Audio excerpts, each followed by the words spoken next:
Imagine you and a stranger are stuck in an elevator. There is an awkward silence.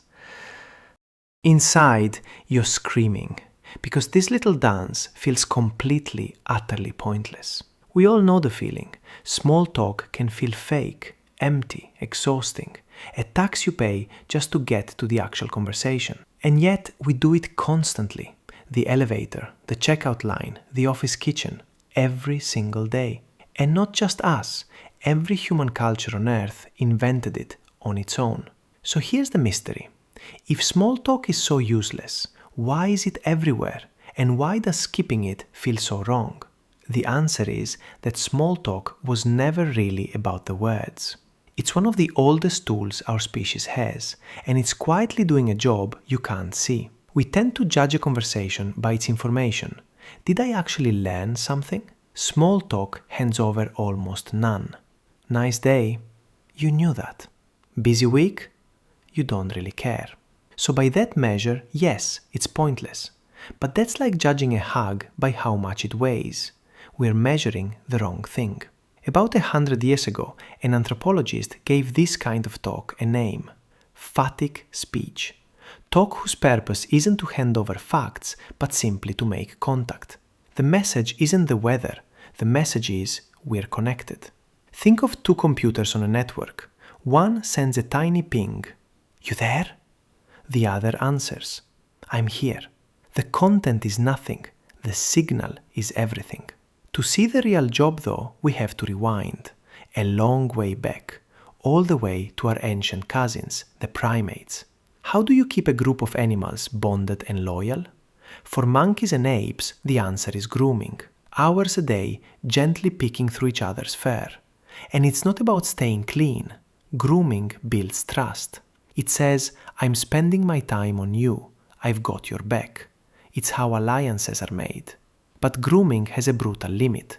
You can only groom one friend at a time. A bigger group means more relationships, more hours needed, until there just aren't enough hours in the day. Our ancestors hit that wall. Our groups grew too big to groom. So evolution found a shortcut, a way to groom without touching at all, with sound, with words. That's what small talk really is. Grooming you can do with your voice.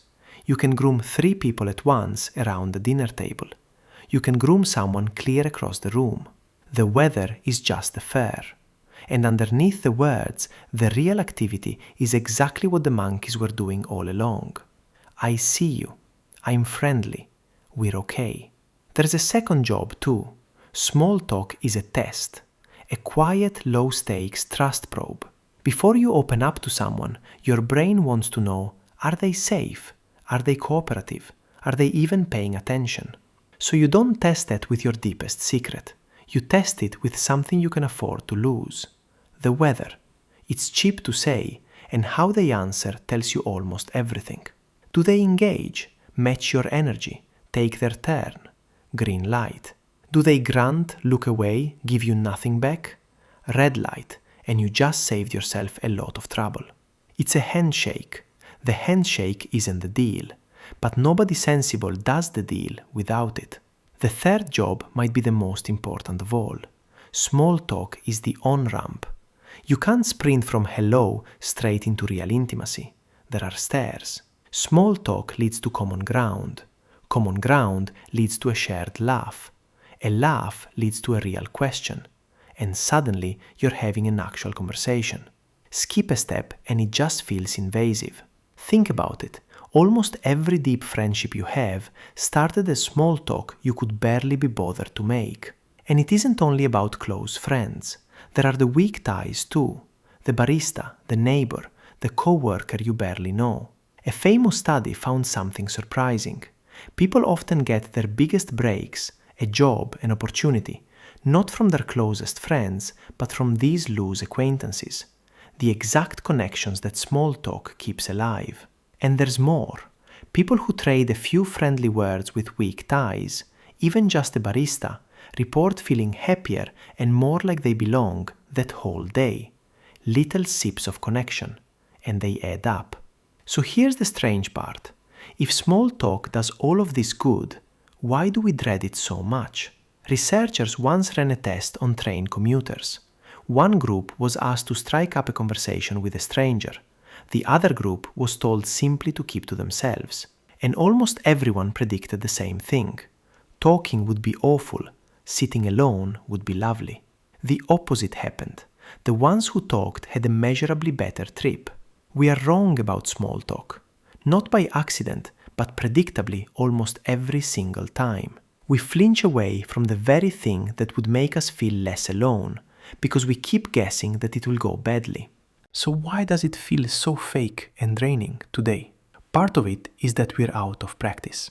Our screens quietly started doing the pinging for us, and we began treating small talk like a performance to ace instead of a ritual to relax into. We started grading the content. But remember, the content was never the point. That's the trap.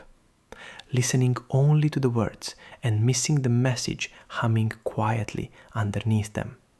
So next time you're stuck in it, the elevator, the checkout line, try to hear what's really being said. Cold today, huh? Isn't about the temperature. It means, I see you, you're a person, we're okay. And sure is means acknowledged, we're okay too. It's just two humans doing the oldest thing our species knows how to do.